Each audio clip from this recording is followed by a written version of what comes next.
দাবদাহে কমে এসেছে শ্রমজীবী মানুষের কর্মঘণ্টা। ঢাকা শহরে ৬০০ কোটি ডলারের ক্ষতি, আন্তর্জাতিক সংস্থার গবেষণা।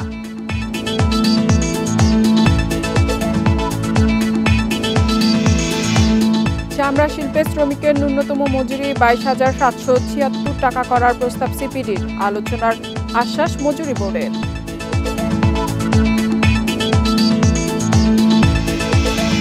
৬ মাস পর পেঁয়াজ রপ্তানিতে নিষেধাজ্ঞা তুলে নিল ভারত। প্রতি টনের রপ্তানি মূল্য কমপক্ষে $৫৫০।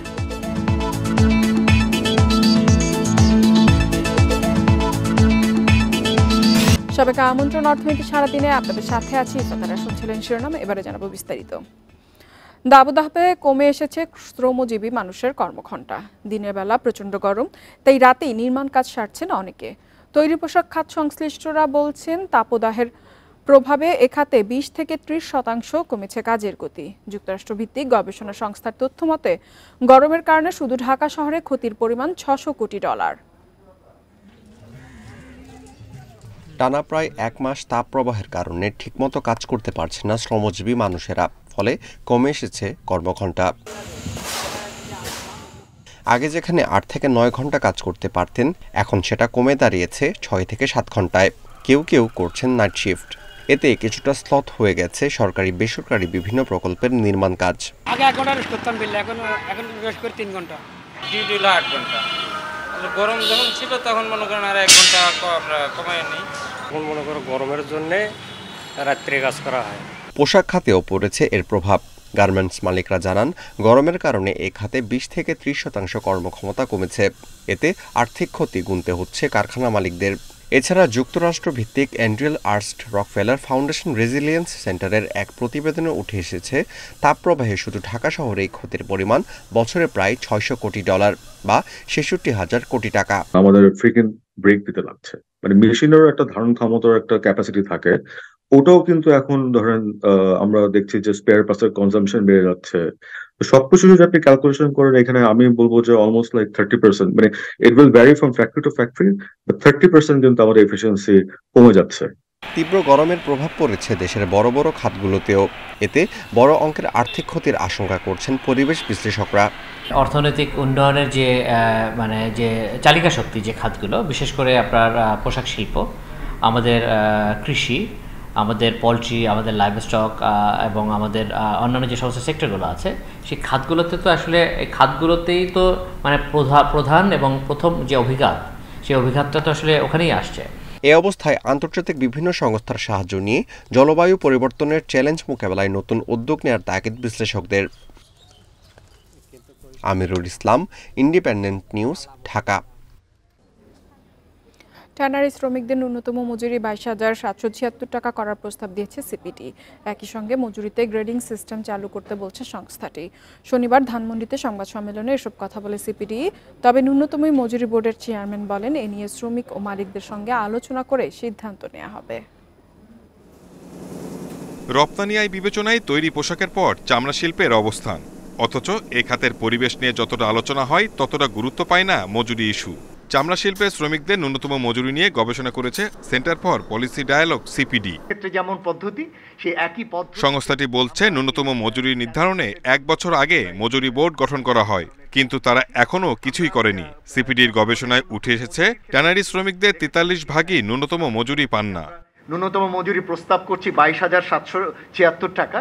আমরা আশা করি যে এরকম একটি নাম্বারের ভিত্তিতে মালিক পক্ষ শ্রমিক পক্ষ আলোচনায় বসলে অবশ্যই তারা সেখান থেকে একটা গ্রহণযোগ্য সমাধানে আসতে পারবে।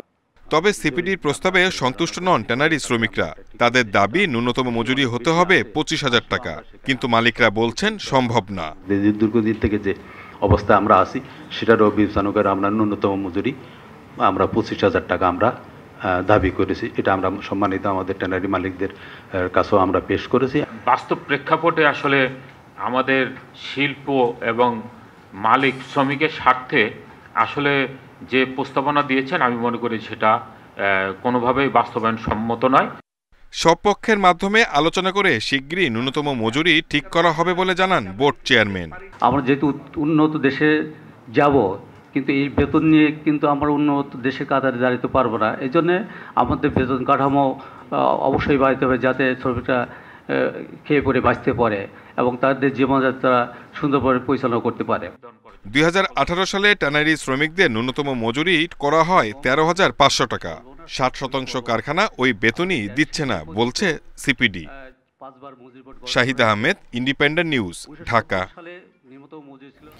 2030 সালের মধ্যে পোশাক খাতে $100 বিলিয়ন রপ্তানির লক্ষ্যমাত্রা পূরণ করা সম্ভব। এজন্য এলডিসি উত্তর 2026 সালের পর সরকারের নগদ প্রণোদনার বিকল্প সহায়তার দাবি করেছেন পোশাক শিল্প মালিকদের সংগঠন বিজিএমই এর সভাপতি এস.এম. মান্নান কোচি। শনিবার গোপালগঞ্জের টুঙ্গিপাড়ায় বঙ্গবন্ধুর সমাধিতে পুষ্পস্তবক অর্পণ করে সাংবাদিকদের এসব কথা বলেন তিনি। এর আগে বঙ্গবন্ধু শেখ মুজিবুর রহমানের রুহের মাগফিরাত কামনা করে মোনাজাত করা হয়।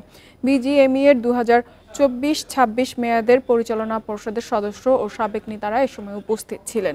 বিজিএমই এর সভাপতি জানান, দেশের রপ্তানি আয়ের 85 ভাগের যোগান দিয়ে পোশাক শিল্প রপ্তানির প্রধান চালিকা শক্তি হিসেবে অবদান রাখছে।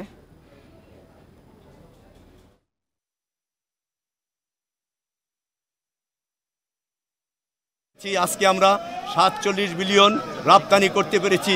2030 সালে ইনশাল্লাহ আমরা 100 বিলিয়ন আজকে রপ্তানি করতে পারবো, এই প্রতিজ্ঞা আমরা করছি। পেঁয়াজ রপ্তানিতে সব নিষেধাজ্ঞা প্রত্যাহার করেছে ভারত। প্রতি টনের ন্যূনতম রপ্তানি মূল্য $550 বেঁধে দিয়েছে দেশটির সরকার। ভারতের কেন্দ্রীয় বাণিজ্য ও শিল্প মন্ত্রণালয় পেঁয়াজের রপ্তানি নীতি সংশোধন করে নিষেধাজ্ঞা প্রত্যাহার করেছে। আজ থেকে এই নতুন নীতিমালা কার্যকর হবে। এই সিদ্ধান্তের ফলে ভারত থেকে প্রতি কেজি পেঁয়াজ আমদানিতে বাংলাদেশি ব্যবসায়ীদের খরচ পড়বে $70 টাকার বেশি। এর আগে 26 এপ্রিল বাংলাদেশ, আরব আমিরাত সহ 6টি দেশে প্রায় 1 লাখ টন পেঁয়াজ রপ্তানির বিশেষ অনুমতি দেয় ভারতের কেন্দ্রীয় সরকার। এই মৌসুমে পেঁয়াজের ফলন কম হয় স্থানীয় বাজার স্থিতিশীল রাখতে রপ্তানির নিষেধাজ্ঞা আরোপ করেছিল ভারত সরকার।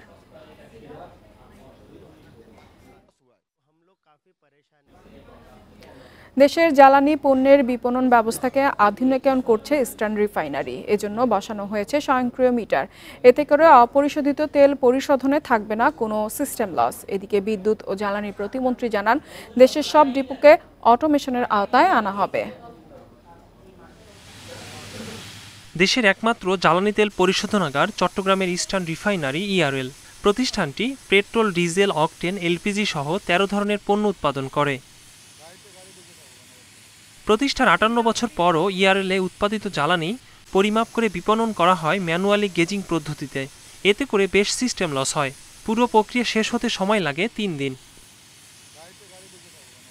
এ সমস্যা উত্তরণে জ্বালানি পরিবহনের পাইপলাইনে বিশ্বমানের স্বয়ংক্রিয় কাস্টডি ট্রান্সফার ফ্লো মিটার স্থাপন করেছে ইআরএল। অটোমেটিক এই সিস্টেমের মাধ্যমে গ্যাস লিকেজ এবং উচ্চচাপ প্রতিরোধে আছে জরুরি শাটডাউন সিস্টেম। এখানে কোনো হিউম্যান ইন্টারফেয়ার নেই। সরাসরি আমার কন্ট্রোল রুম থেকে everything tank to tank transfer হবে এবং টোটাল সিস্টেমে কত প্রোডাক্ট গেল না গেল সব কিছু আপনার একটা রিপোর্ট জেনারেশন হয়ে যাবে। এবং এই রিলেটেড যত ইনস্ট্রুমেন্ট আছে, বাল্ব থেকে শুরু করে, আগে ছিল ম্যানুয়াল বাল্ব, এগুলো সব অটোমেটেড বাল্ব হয়ে গেছে। এক ক্লিকেই আমাদের সব কিছু অপারেশনগুলো হয়ে যাবে। এদিকে টার্মিনালের সাথে দেশের 39টি ডিপোর জ্বালানি পণ্য বিপণন পরিবহন প্রক্রিয়া অটোমেশন করার কথা জানান বিদ্যুৎ ও জ্বালানি প্রতিমন্ত্রী। বলেন, এই প্রক্রিয়া শেষ হতে 3 বছর সময় লাগবে। অটোমেটেড প্রাইসিং থেকে আরম্ভ করে এবং পরিচালনা সবই আমরা পেপারলেস, হিউম্যানলেস, অর্থাৎ ম্যানুয়ালি আর কিছু হবে না। জাহাজ থেকে অটোমেটেড তেল মেজারমেন্ট হবে, মেজারমেন্ট হয়ে পাইপলাইনের মাধ্যমে চলে যাবে আমাদের ট্যাঙ্কে। আগামী জুনে শেষ হচ্ছে ইআরএল এর আধুনিকায়নের প্রাথমিক কাজ। এতে বছরে সাশ্রয় হবে 20 crore taka. Ekramul Islam, eastern refinery, Patenga, Chattogram. City কর্পোরেশনের টালবাহানায় রামপুরা ডেমরা এলিভেটেড এক্সপ্রেসওয়ের কাজ শুরু হচ্ছে না। প্রকল্প পরিচালক জানান, পিলার ও র্যাম্পের জায়গার বিষয়ে যে অনাপত্তি প্রয়োজন তা মিলছে না। চুক্তির 2 বছরের বেশি কেটে যাওয়ায় ডলারের দাম সমন্বয় চায় চীনের 2 নির্মাতা প্রতিষ্ঠান। দক্ষিণ সিটির কর্মকর্তারা জানিয়েছেন, 2 বিষয়ে তাদের আপত্তি থাকলেও আলোচনায় সমাধান সম্ভব। রাজধানীতে প্রবেশে যাত্রাবাড়ি সড়কের বিকল্প হিসেবে ব্যবহার হয় ডেমরা রামপুরা রুট। দিনে এই রুটে গাড়ি কম থাকলেও রাতে চাপ বাড়ে বাস ট্রাকের। এজন্য এখানে এলিভেটেড এক্সপ্রেসওয়ে নির্মাণে 2022 সালে চীনা 2টি কোম্পানির সঙ্গে চুক্তি করে সরকার। 1.5 বছরের মধ্যে কাজ শুরু হওয়ার কথা থাকলেও কেটে গেছে 2 বছরের বেশি। দেরির কারণে ডলারের দাম সমন্বয় চায় চীনা নির্মাতা প্রতিষ্ঠান। এ নিয়ে চিঠিও দিয়েছে সড়ক ও জনপথ বিভাগকে। প্রকল্প পরিচালকের দাবি, এক্সপ্রেসওয়ের বাঁক এবং র্যাম্পের জায়গার জন্য 2 সিটি কর্পোরেশনের অনাপত্তিপত্র প্রয়োজন, যা নিয়ে চলছে টালবাহানা। এজন্য শুরু করা যাচ্ছে না মূল কাজ। এনওসি যেটা অনাপত্তি, বিভিন্ন সংস্থার অনাপত্তি, সেগুলি পাওয়ার চেষ্টা করছি। পাশাপাশি অধিগ্রহণও শেষ করার চেষ্টা করছি। যেই প্রকল্পটা পারমিশন দেওয়া হয়েছে, তো সেই প্রকল্প বাস্তবায়ন হবে। আর প্রকল্প বাস্তবায়ন না হইলে ফরেন ইনভেস্টররা একটা ব্যাড মেসেজও পাবে যে বাংলাদেশ ফরেন ইনভেস্টমেন্ট ফ্রেন্ডলি না। ঢাকা দক্ষিণ সিটি কর্পোরেশন বলছে, প্রকল্পের কিছু ইস্যুতে তাদের আপত্তি রয়েছে, তবে আলোচনায় তা সমাধান সম্ভব। সম্ভাব্যতা যাচাইকালে যদি আরও বেশি পরিমাণে বসা হতো, তখন হয়তো এই জটিলতাগুলো থাকতো না, বা আরও কোনো সমস্যা আছে কিনা সেটা নিয়ে যদি ওনারা আবারও আমাদের সাথে আলাপ আলোচনা করে এবং সেটি বাস্তবতার নিরিখে আমাদের পক্ষে কতটুকু ছাড় দেওয়া যায় সেটি বিবেচনা করে অবশ্যই আমরা তাদের সাথে আলোচনা করতে সবসময় প্রস্তুত। 2026 সালে এই এক্সপ্রেসওয়ে নির্মাণ শেষ হওয়ার কথা। শুরুতে প্রকল্পের ব্যয় ধরা হয় 3,300 কোটি টাকা। ভূমি অধিগ্রহণ সহ বিভিন্ন কাজে এরই মধ্যে সরকারের খরচ হয়েছে 360 কোটি টাকা। Nahid Kamal, independent news, Dhaka. Poultry খাতের জন্য মানসম্মত ফিড তৈরির লক্ষ্যে নারায়ণগঞ্জের সোনারগাঁওয়ে গড়ে উঠেছে আস্থা ফিড ইন্ডাস্ট্রিয়াল পার্ক। শনিবার দুপুরে জেলার লাদুরচর এলাকায় আনুষ্ঠানিকভাবে এ পার্কের ভিত্তিপ্রস্তর স্থাপন করা হয়। অনুষ্ঠানে জানানো হয় 100 বিঘা জায়গায় এ পার্কটি নির্মিত হবে। বর্তমানে পার্কটিতে রিলায়েন্স ফিড ইন্ডাস্ট্রিজ, আস্থা প্যাক ও আস্থা স্টার্চ অ্যান্ড কেমিক্যাল ইন্ডাস্ট্রিজ, এই 3টি কারখানা নির্মাণ কাজ শুরু হয়েছে। গুণগত মান বজায় রেখে পণ্য উৎপাদনে মূল লক্ষ্য বলে জানান প্রতিষ্ঠানের কর্ণধাররা। ভিত্তিপ্রস্তর স্থাপন অনুষ্ঠানে প্রধান অতিথি হিসেবে উপস্থিত ছিলেন সেনা প্রধান জেনারেল SM শফিউদ্দিন আহমেদ। এ সময় তিনি বলেন, ব্যবসায়ীরা এদেশের উন্নয়নের জন্য গুরুত্বপূর্ণ। সেনাবাহিনী দেশের অর্থনৈতিক উন্নয়নের অগ্রযাত্রায় গুরুত্বপূর্ণ ভূমিকা পালন করছে বলেও উল্লেখ করেন তিনি। অনুষ্ঠানে আস্থা ফিডের চেয়ারম্যান মোশাররফ হোসেনের সভাপতিত্বে উপস্থিত ছিলেন বিভিন্ন শিল্প গ্রুপের পরিচালক ও ঊর্ধ্বতন কর্মকর্তারা। ওয়েলফেয়ারের মাধ্যমে পরিচালিত অনেক ব্যবসার সাথে আমরা সম্পৃক্ত থাকি। আমাদের সেনা কল্যাণ সংস্থা, আমাদের মেশিন টুলস ফ্যাক্টরি, আমাদের ডিজেল প্ল্যান্ট, আমাদের সেনা হোটেল অথরিটি আছে এবং অন্যান্য বিজনেস, সেইগুলোর সাথে আমি কিছুটা বুঝতে পারি যে বিজনেসম্যানরা বাংলাদেশের উন্নয়নে কতটা গুরুত্বপূর্ণ ব্যক্তি। পটুয়াখালীর উপকূলীয় এলাকায় লবণাক্ত জমিতে সূর্যমুখী ফুলের চাষ করে সফলতা পেয়েছেন কৃষকরা। অন্যদিকে রাঙামাটির পাহাড়ি জমিতেও বাড়ছে সূর্যমুখীর আবাদ। এতে ভোজ্য তেলের ঘাটতি পূরণে এ দুটি অঞ্চল রাখছে বিশেষ অবদান। কৃষকরাও লাভবান হচ্ছেন। পটুয়াখালীর মহিপুর ইউনিয়নের বিপণীপুর গ্রাম জমিতে লবণাক্তক বাড়ায় গেল কয়েক বছর ধান ও সবজির ফলন কমতে থাকে। এ অবস্থায় গত বছর সূর্যমুখী ফুলের আবাদ করে সফলতা পান কয়েকজন কৃষক। এই মৌসুমেও গ্রামের 28 বিঘা জমিতে সূর্যমুখীর আবাদ করেছেন 15 জন। আমাদের যে বড় চাষ করতাম সেইটা ভালো হয় না, তারপর আমরা এই ফুলের চাষ আরম্ভ করছি, খুবই একটা ভালো হয়। গেল বছর খুব ভালো হয়েছে আমাদেরকে, সেই জন্য এবছর আবার আমরা বেশি আকারে দিয়েছি, এই হাইসান 33। কেবল বিপণীপুর নয়, উপকূলীয় কলাপাড়া উপজেলার বিভিন্ন গ্রামে বেড়েছে সূর্যমুখীর চাষ। এবার 1950 হেক্টর জমিতে সূর্যমুখীর আবাদ হয়েছে, যা থেকে প্রায় 41 কোটি টাকার ভোজ্য তেল উৎপাদন হবে বলে আশা করছে কৃষি বিভাগ। উৎপাদনের শুরুতে কৃষকদেরকে পরামর্শ দিয়েছিলাম যাতে তারা গুচ্ছাকারে বা ক্লাস্টার আকারে সূর্যমুখীর বীজটি বপন করে। এক্ষেত্রে টিয়া পাখির আক্রমণ সহ রোগ পোকার আক্রমণ অনেক কম হয়।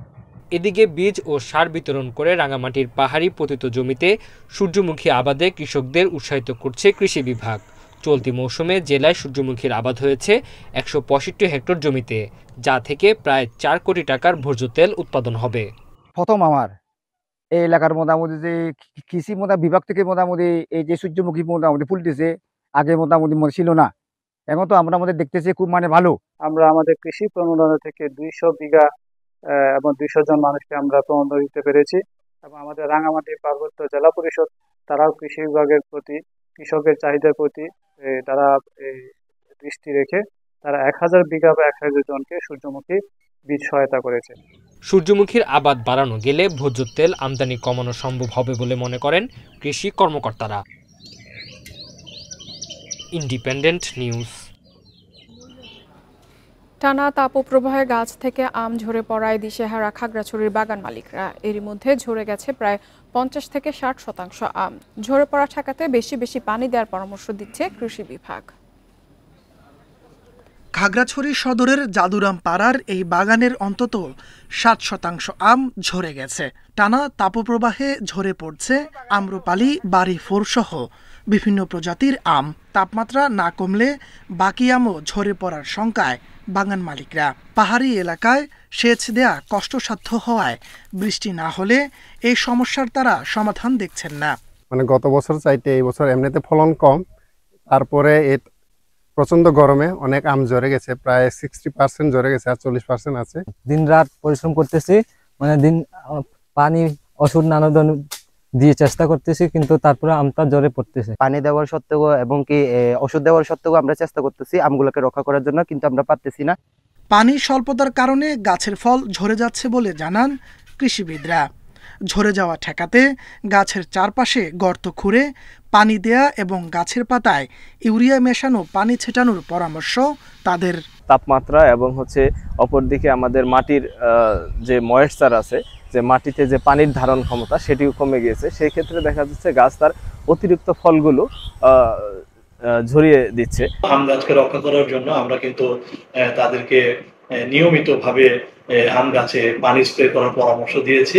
আমাদের প্রতি লিটার পানিতে আপনারা 2 গ্রাম ইউরিয়া সার গুলিয়ে সেটা পাতাতে স্প্রে করলে এই ফ্রুট ড্রপটা কমবে। চলতি মৌসুমে খাগড়াছড়িতে 4150 হেক্টর জমিতে আমের চাষ হয়েছে। উৎপাদন লক্ষ্যমাত্রা নির্ধারণ করা হয়েছে প্রায় 50,000 টন। Independent news. শেয়ার বাজারের খবর। বিদায়ী সপ্তাহে সূচক ও লেনদেন বেড়েছে ঢাকার শেয়ার বাজারে। প্রধান সূচক DSE-X বেড়েছে 97 পয়েন্ট, লেনদেন হয় 2823 কোটি টাকা, আর দর বেড়েছে 57 প্রতিষ্ঠানের শেয়ারের। অন্যদিকে চট্টগ্রাম শেয়ার বাজারে গত সপ্তাহে সার্বিক সূচক বেড়েছে 236 পয়েন্ট। বিদায়ী সপ্তাহে ঢাকার শেয়ার বাজারে প্রধান সূচক DSE-X বেড়েছে 97.17 পয়েন্ট, অবস্থান করছে 5615 পয়েন্টে। এছাড়া বেড়েছে DS-30 সূচক ও ইসলামী শরিয়া ভিত্তিক সূচক। সপ্তাহ জুড়ে ডিএসইতে মোট লেনদেন হয় 2823 কোটি 73 লাখ টাকা। আগের সপ্তাহে লেনদেন হয়েছিল 2764 কোটি 90 লাখ টাকা। সপ্তাহ জুড়ে লেনদেন বেড়েছে 58 কোটি টাকা।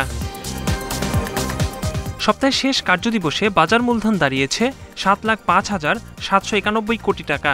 গত সপ্তাহের শেষ কার্যদিবসে ছিল 6,99,561 কোটি টাকা। সপ্তাহের ব্যবধানে ডিএসইর বাজার মূলধন বেড়েছে 6,230 কোটি টাকা। ডিএসইতে হাত বদলে অংশ নেয়া 395টি কোম্পানি ও মিউচুয়াল ফান্ডের মধ্যে দর বেড়েছে 57 প্রতিষ্ঠানের শেয়ারের। এ সময় দর বেড়েছে 224টির, কমেছে 133টির এবং অপরিবর্তিত রয়েছে 34টি প্রতিষ্ঠানের শেয়ার দর। সপ্তাহ জুড়ে সবচেয়ে বেশি লেনদেন হওয়া প্রতিষ্ঠানের তালিকায় প্রথম মালেক স্পিনিং, দ্বিতীয় এশিয়াটিক ল্যাবরেটরিজ এবং তৃতীয় অবস্থানে আলিফ ইন্ডাস্ট্রিজ। শতাংশের দিক থেকে দর বৃদ্ধির তালিকায় প্রথম জেএমআই সিরিঞ্জ, দ্বিতীয় অ্যাপেক্স ট্যানারি এবং তৃতীয় অবস্থানে এশিয়াটিক ল্যাবরেটরিজ। অন্যদিকে বিদায়ী সপ্তাহে চট্টগ্রামের স্টক এক্সচেঞ্জে সার্বিক সূচক বেড়েছে 236 পয়েন্ট, অবস্থান করছে 16,051 পয়েন্টে। সপ্তাহ জুড়ে মোট লেনদেন হয় 183 কোটি 67 লাখ টাকা। একরামুল ইসলাম, ইন্ডিপেন্ডেন্ট নিউজ। আর এই ছিল অর্থনীতি সারাদিনের আজকের আয়োজনে। ইন্ডিপেন্ডেন্ট টেলিভিশনের সব খবর আরও জানতে চোখ রাখুন ফেসবুক, ইউটিউব এবং এক্সে। আমন্ত্রণ আমাদের পরবর্তী সংবাদে।